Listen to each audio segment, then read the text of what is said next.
The abbot wrote exorcisms all over the blind monk's body. From the forehead to the palm of your hand, every corner is not missed. These Buddhist scriptures can make blind monks temporarily invisible to avoid being tracked by ghosts. Sure enough, it's tonight. A ghost came to the temple and searched everywhere for the figure of the blind monk. Under the protection of Buddhist scriptures, the blind monk succeeded in becoming transparent.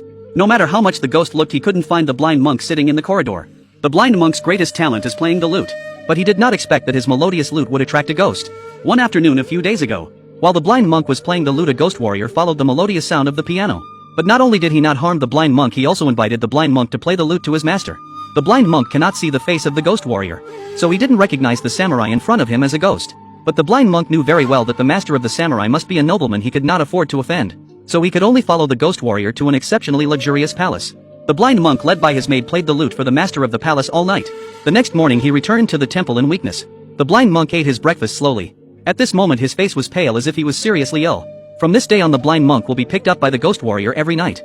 Every time he played the lute to the master of the ghost warrior, he would be sent back to the temple before dawn. The blind monk's body is getting weaker and weaker due to prolonged contact with ghosts.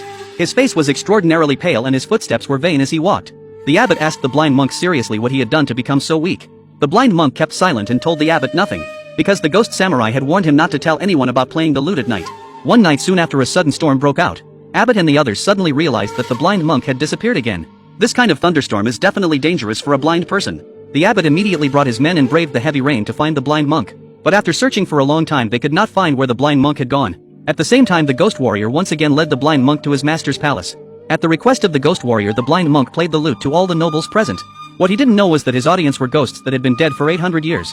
After the blind monk's performance, the audience turned into tombstones.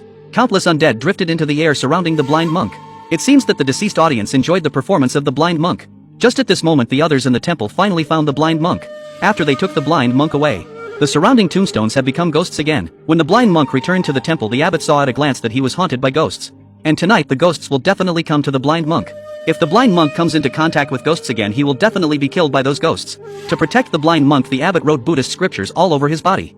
These sutras can make a blind monk invisible and help him avoid ghosts. The abbot told him that after ghosts came to the temple, he could not make a sound.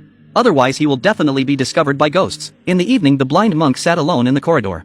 Soon after, the ghost samurai appeared. Because of the existence of those Buddhist scriptures, the ghost warrior did not see the blind monk. But soon the accident happened suddenly.